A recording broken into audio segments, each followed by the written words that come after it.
Good morning, everyone. Hope you're all very well on a Sunday morning for a change.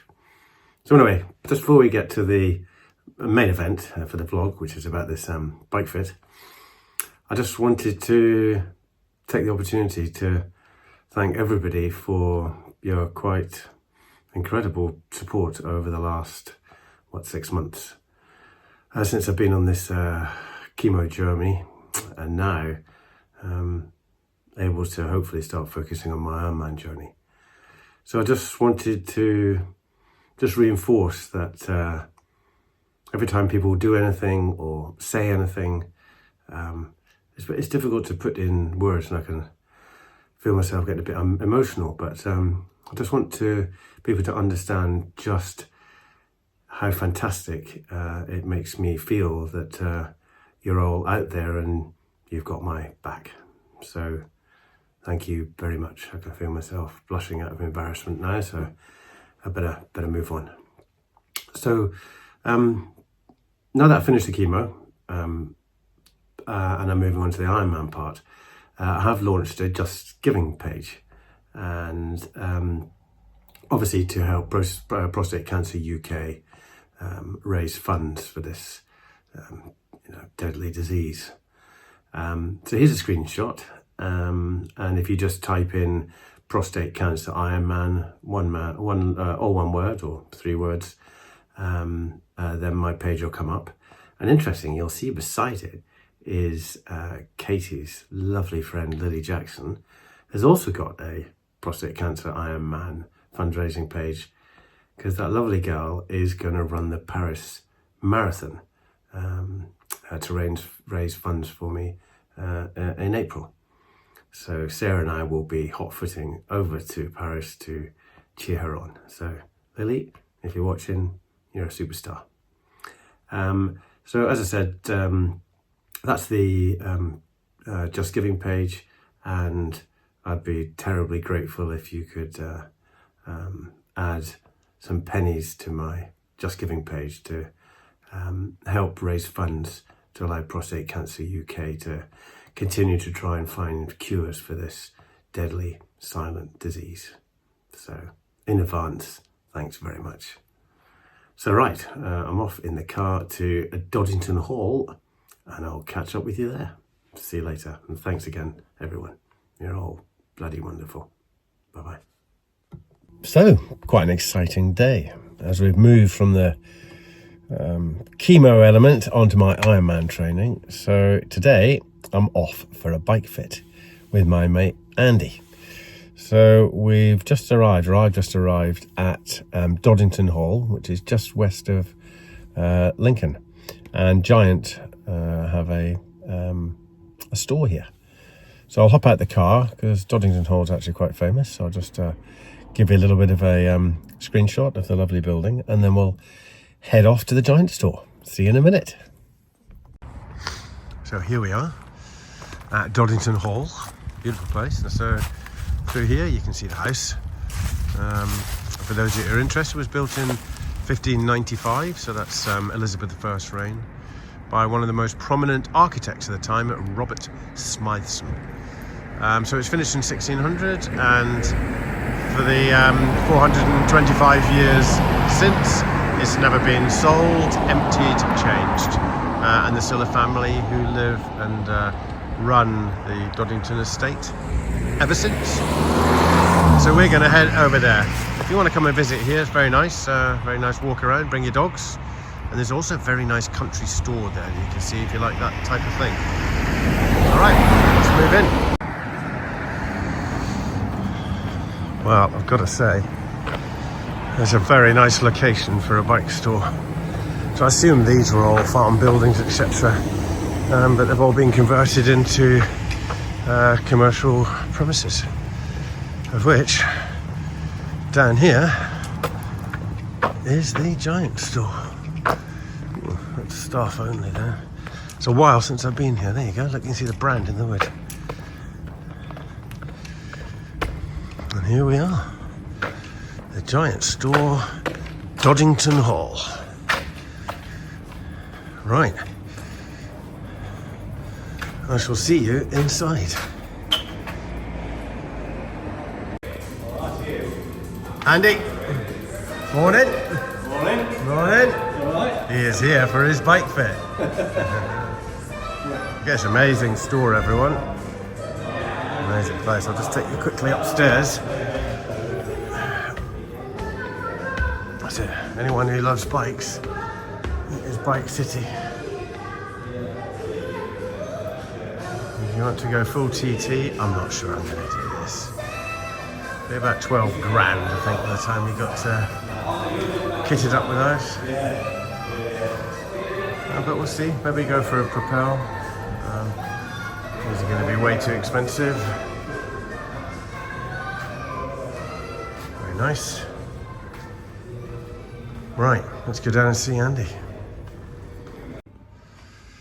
Right, so we're moving down to the bike fitting place. So let's go in. All those years like that. Morning, guys. Morning. This is Andy. This is the main man, Toby. Hi there. Andy, you want to just tell us? I know you're getting your bike fitted, but there is a special reason why you're getting it fitted. Yeah. So you want to tell us about that? Yeah, so there's 6 of us from our cycling crew going across to Chile. So we fly to Santiago, then we go to Valparaiso on the west coast and dip the wheel in the sea. Amazing. And then we head east across Chile, which will take about a day and a half, 2 days, and then over the Andes, which is a couple of days, and then drop down into the Pampa, Argentina, and we have a further sort of 7 days cycling east and finish in Buenos Aires 10 days later. Well, you're just a maniac. So there'll be 35 to 40 riders altogether, which is fully supported. So we don't have to carry any luggage or anything. So, yeah. Absolutely brilliant. So that's why you're here, to make sure with that many miles that you're as comfortable as possible. How many miles-ish is it in total? It's 1,060, so about 106 a day average, but it does vary quite a bit. Right, fantastic. Yeah. All right, well, let's get into this bike fit then. Yeah. Amazing, Andy, amazing. Cheers. Right, yeah, just get pedalling for me and we'll have a look at you really. Okay, bear with me.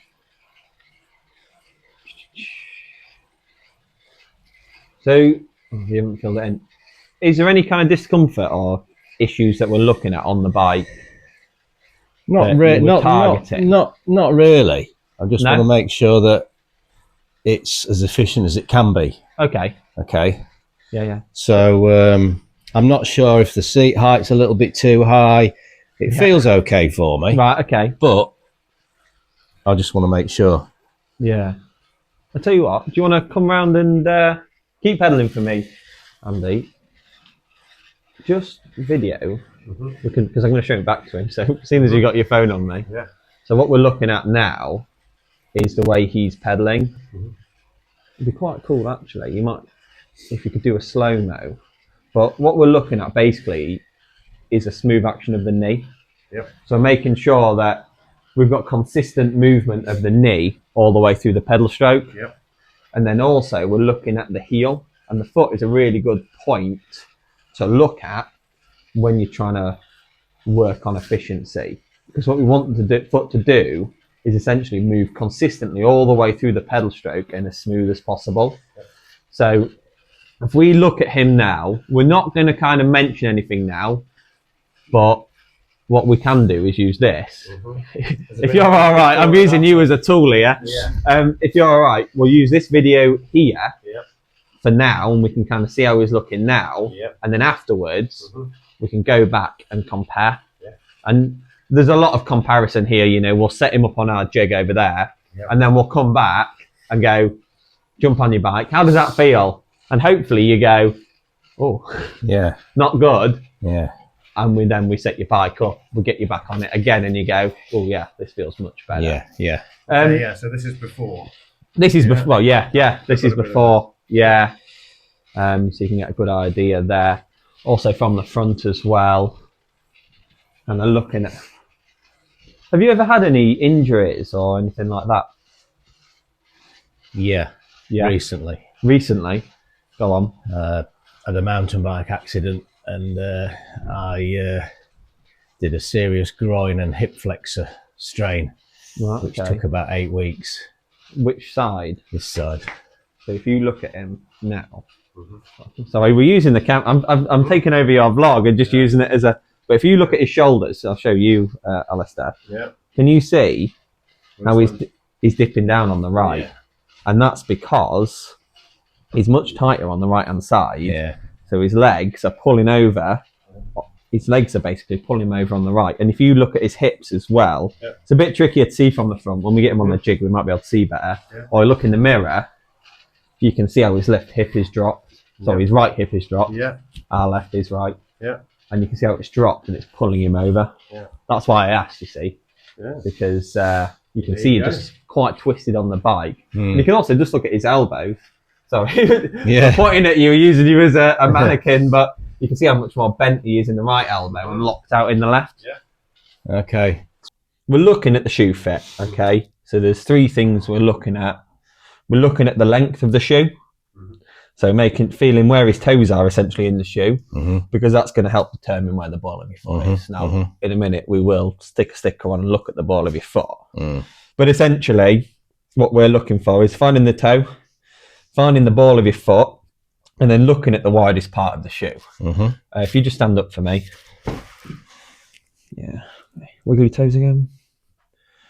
Yeah. And you can kind of feel that these shoes are a little bit too big for you. So there's 2 things we're looking at here. First of all, we can see the ball of your foot is behind the widest part of the shoe. You've got about 1 centimetre of excess at the end of the shoe. And you can see how much extra room, extra volume there is around the outside of the shoe. So if your shoes are too long, it means your cleats are drilled too far forward, which means that your cleats too far forward, which means that then we then have to set the saddle height too high, and it just throws the whole fit off. Right. The most important part of a bike fit is the shoe fit. Right. Everything is dependent on how well the shoes fit. Okay. If the shoes don't fit, there's no point in doing anything else, because essentially with a bike, you can move around on the bike, you can stand up out the saddle, you can shuffle around, you can make yourself comfortable.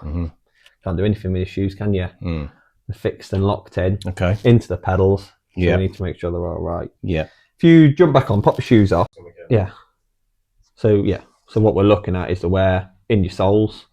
So we can see here, it's actually on the inside of the foot, can't we? Right on the ball of the foot. I don't know if you can see it on the camera. Can you see it on the camera just there?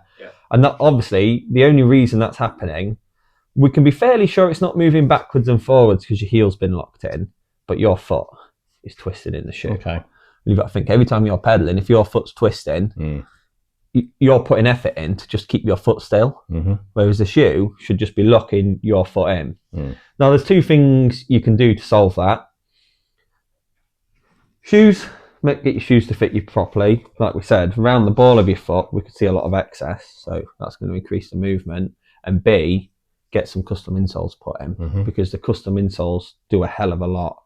You know, you've got to think that it's contoured to your foot, so when you put your foot in the insole, it will not shuffle around and move. Yeah. Okay, just explain what you're doing. So we're looking at a difference in hamstring flexion. This is tighter. A lot tighter. You can see as well. You see so much tighter. So if you come down now, and then come up on the other side, this leg is staying straight as we come up. Yeah. It's bending a little bit there, but if we come down and then do the right leg again, I'm going to do some stretching. You can see already it's starting to bend the leg, and that's because the hamstring is over tight. So we know now, you know, as we already found out on the bike, that's why we're twisting. And that's part of why I think that's because of the injury, or not? Because I didn't see you before the injury, it's hard to say. Yeah, okay. But you can be fairly certain it's not going to have helped. You know.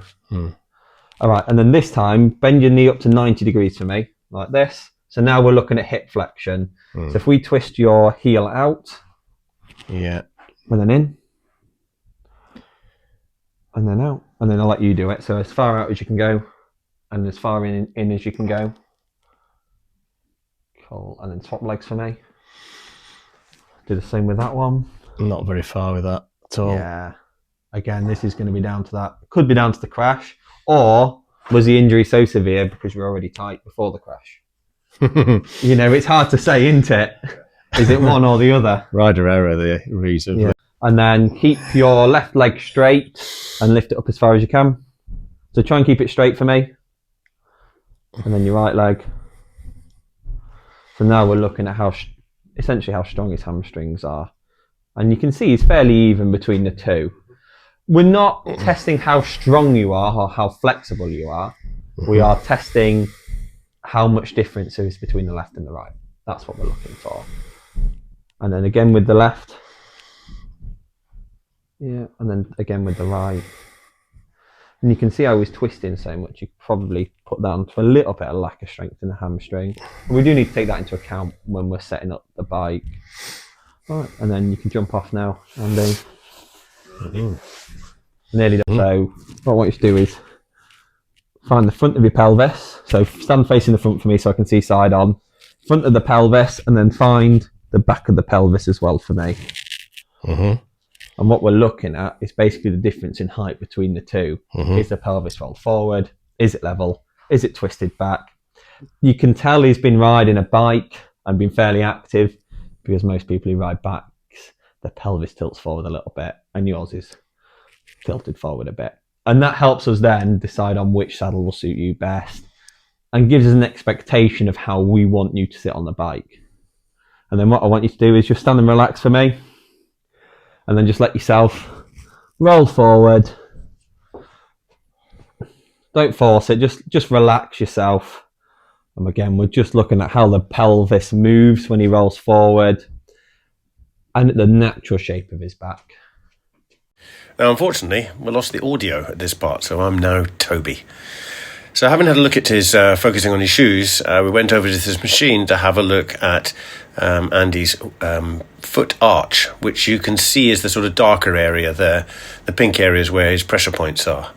Actually, he's got a pretty good arch, and actually even when he stands on one foot, his arch still stays strong. Mine, when I did mine later, was weaker than Andy's. But it also proved the point that if he's going to be pushing down on the pedal, to have an arch that in the shoe sole that reflects that arch is going to be beneficial, rather than pressuring on the gap between the arch and the shoe bottom. So once he'd done that, then he moved over to the next very clever machine, and he placed Andy's foot, as you can see, into this, what in effect is a mould maker. And then once you turn the machine on, it's like it sort of sucks the whatever the padding's got inside it into the shape of Andy's feet. So that was done very carefully. And then once Toby was set, Andy's feet were taken out, and then he'd warmed up the special new soles in a little oven, and then placed those in, and they're sort of sucked in, left there for not that long actually, and then allowed to cool down, and into his shoes they went.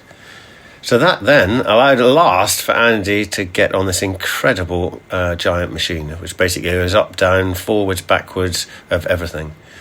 So you can see Toby setting it up. So he's got the point to the shoulders, hips, knees, ankles, elbow and wrists. And then he started then, of course, to do his magic. So this is the test result initially that came through. And even to the untrained eye of me, I was immediately drawn to the knee length, or the knee angle, which you can see, I think it's 152 on there. And that made me think back to when Andy was first on the bike, and he did look pretty high on the saddle. So you can see now, if you look at the vertical bit, Toby's working to slowly lower the seat, which automatically happens on the machine, to get into what he believes is a more effective and also comfortable angle. So you can see here, he talked about it earlier, he just looks at it and can see when the knee is never really stopping. It's always on the move. There's no top and bottom of it. And he's also pointing out that really it's your hamstring, as you can see here, and your quads. But if your foot's you're too high in the seat and you're doing this, you basically lose the link between your hamstring and your foot, and it tends to just be the Achilles. And of course, we all know that the Achilles is a lot less effective than using your hamstring and your quads.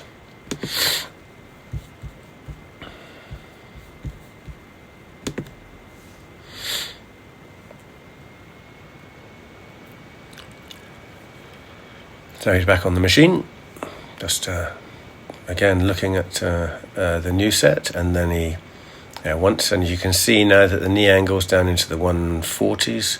I'm afraid I can't remember the other bits that he was talking about, but he was clearly much happier with that knee angle than Andy had originally.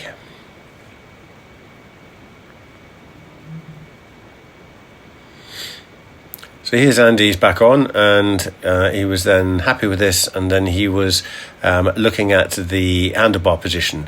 So this machine, the handlebars can go up, down, and forwards, backs. But he was at this stage looking more at Andy's shoulders and that profile that we looked on front on his bike to start with. So that's what he's doing. And Andy was being asked, how it felt. He then decided he would move on to looking at the profile of his legs. And so you can see with Andy, it was pretty good, going steadily down the centre of his knee. Even on the left one, it was okay. When I did mine, mine was less straight as Andy's was. However, when he went round the back here and was looking at Andy's movement, you can see there is some rock, and also probably because his right leg after the accident, or just not as mobile, he was tending to pull to the right. So you can see that the thumb here was to the right. So this is when he went to change the shoes and put an extra shim in his right shoe to level up his hips. Well, like I say, it's not uncomfortable, it's just different. Because I'm used to, I've spent years cycling with a high seat, haven't I? Yeah, you see how much straighter he is now in the saddle? Well, almost. So I try and... It's tricky to get it in so you can actually see it. So I would normally... He's going to naturally sit right. Don't forget... I'd normally ride on the hoods, wouldn't I? Yeah. I mean, look how much straighter he is now.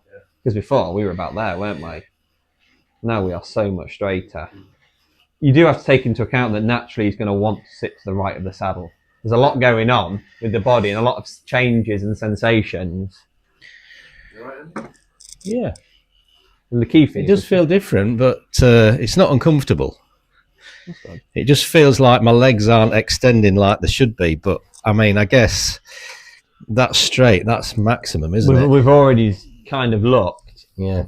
And you're not the most flexible in the hamstrings. Yeah. As soon as your hamstring disengages, that's it. You might as well stop pedaling. You might as well, because you're not pulling through the pedals effectively. Yeah. Can you hear how smooth the pedal stroke is that you can't hear an on and an off? How do the cleats feel as well? Because I've pulled them out and twisted your heel in a little bit more. All right. Feel good. Can you tell a difference or not? Probably can. Yeah? Yeah, probably can, actually.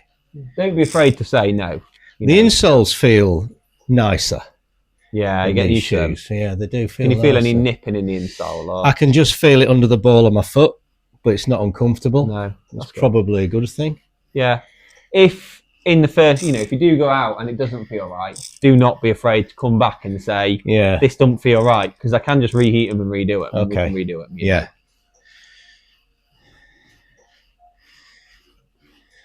Yeah. How does that feel? What are you doing there then? Bringing your saddle further forward. Further forward? Yeah, just to try and...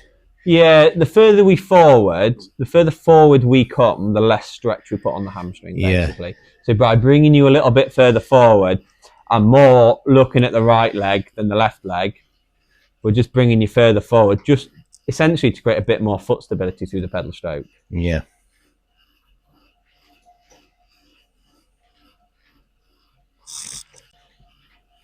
It's looking good, isn't it? How's it feeling? Feels good. Feeling smoother. It's looking nice and smooth.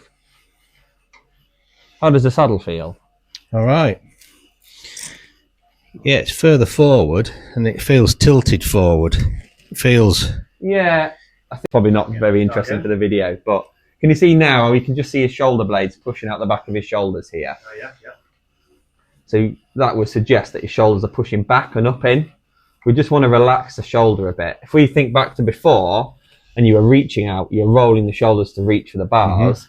Now, because we've got your saddle right, we can actually drop the bars down and possibly away from you as well, just to find that nice relaxed shoulder there. But also, look at his shoulders. He's got no drop shoulder. This right shoulder, if you look on the original, you were dropped on the right. You're not dropped. Yeah. Okay. Still instinctively got a straight arm. It feels straight arm this side. Yeah, it does. Bent arm this side, but your shoulders are square. Yes, but that's because he wasn't reaching. It wasn't his shoulders twisting. It was essentially the pelvis twisting to reach the pedal. So now we've straightened him up in the saddle. The shoulders are straighter.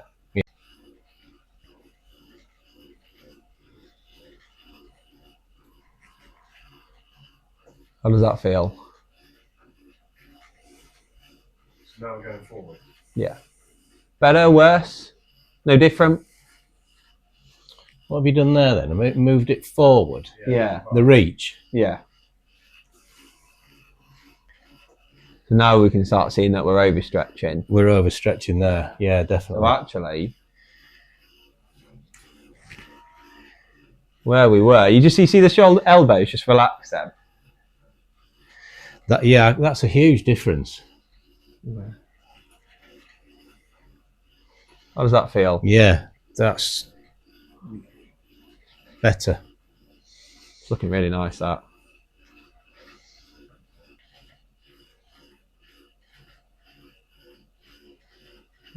Spot on. Feeling good? Yeah. Feeling comfortable? Yeah. Yeah, that is comfortable. How does that feel? Yeah. Feel? Yeah, I'd be dropping it. Sure, you kind of are comfortable on the bike. You're not just going to fall off the back of it. Yeah. But B, we can see how you're still producing power at that angle. Do you feel like... Because don't forget, we've gone from 15% resistance to 50% resistance. Yeah, yeah. Incline are we? 27%. And you're still being able to consistently pull through on the pedal strokes and keep it efficient, which means that we are producing power. So going back to the beginning when you said, drop the saddle, it didn't feel like you're producing power. We are essentially proving here that you are still producing power. Or, how you would descend. Yeah. How does that feel? Steep. Steep. Do you feel like you're kind of comfortable on the bike? Yeah, You don't feel like you're fighting it. You look like you're comfortable on it. Yeah, it's good. Oh yeah, happy days.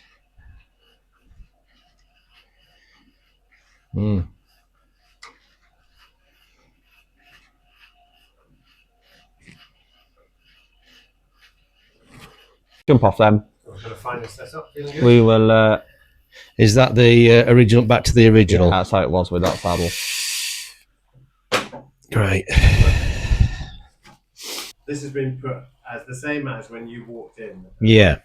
Having been on this with all the measurements done. So how's it feeling? It feels less efficient. I'm stretching, really reaching with my legs to get full Is it revolutions so high up? because I'm so short. Well, I assume it is. Because I'm high up. Yeah. Back to back to back now. How does that feel? Jumping back on there. Yeah. Better. It does feel better. Yeah. It feels more efficient. Okay, so Andy is now back on his adjusted bike after all that. How are you feeling? Yeah, really comfy. Yeah? Yeah. Good. The bars are much better. Yeah. Much better. Right, so Maestro, you Yeah. can just sort of summarise what we've done. So the biggest thing we've done is we have dropped the saddle. So the saddle has gone down 6 centimetres. Bars have come back 3 centimetres, so we've shortened the reach 3 centimetres with a short stem. Saddle's been pushed forward as well, and the bars have gone down nearly 10 centimetres in width, which, I think that's the biggest change in bars I've ever done in here. But as you can see now, he's sitting a lot more comfortably on it. Yeah. Yeah. Yeah. More like Tadej than I ever was. Are you ready for the Andes? Yeah, ready. Yeah, Got to be ready. Yeah. that's brilliant. Great job, and thanks for being so helpful. Thank you for coming. Cheers. So, safely back home in the dark now after a very long day, but a fascinating day and actually really fun. We had the audio issues halfway through. By the time we finished, Andy had lunch and came back, then my phone had died. So actually it didn't matter, because in the end it was about giving people a view on how amazing and how technical now bike fitting is. And having Andy there, who's obviously off to South America to do 1,000 miles, it was the perfect opportunity for him to do it. So firstly, thanks very much to Giant Lincoln at Doddington for letting us film and invade their premises for the day. They were absolutely fantastic. And they're such a lovely bunch of people, the whole lot of them. So if you live locally and you want to buy a bike or get a bike serviced or rent a bike or get a bike fit, then hopefully you've got a really nice impression of how lovely it is at Giant Lincoln Doddington. So thanks very much. Obviously Andy, who was the star of the show. It's quite nice to have other people in rather than just me all the time. But what a super day, and very honest. Nothing was too much for Andy to help me out. So thanks, Andy. And then, of course, lastly, the real star of the show, Toby. The guy's a legend. Not only is he just such a lovely guy, he used to be a bike racer, by the way, for professionally for 2 years. I think he was in Belgium, if I remember correctly. But such a lovely guy, and clearly knows exactly what he's talking about. So thanks, Toby, for putting up with us. Nothing was too much for him. Especially on several occasions, I said, Toby, can you just repeat exactly what you just said? Yeah, because I wasn't filming you, but nothing was too much. So what a super guy. And I know Andy also really enjoyed it and was very grateful for his company as well as his obvious expertise. So fingers crossed for everyone. There was some takeaways for you in terms of those things that you would look at in order to get yourself more comfortable. And obviously even Andy, the experienced cyclist, had quite a dramatic change to his bike setup, which hopefully will hold him in good stead when he's off to the Andes. So that's it for this latest vlog. It was a great day. I really enjoyed myself, and thanks again to Andy and Toby. It was great. So it only leaves me to wish everyone a fantastic Christmas. Hope you really enjoy the break with your family. Just a reminder of my JustGiving page that I've just started. And here's a screenshot. And if you go to justgiving.com and type in Prostate Cancer Ironman altogether or separately, you'll find my page and also Lily's. And so any contributions you could make be ever so much appreciated. I've also put a link to my page in the description of this vlog. And so that's it. Take care, everyone. Don't forget to like and subscribe if you want to receive notifications of my future blogs. That'd be great. Take care, everyone. Bye-bye.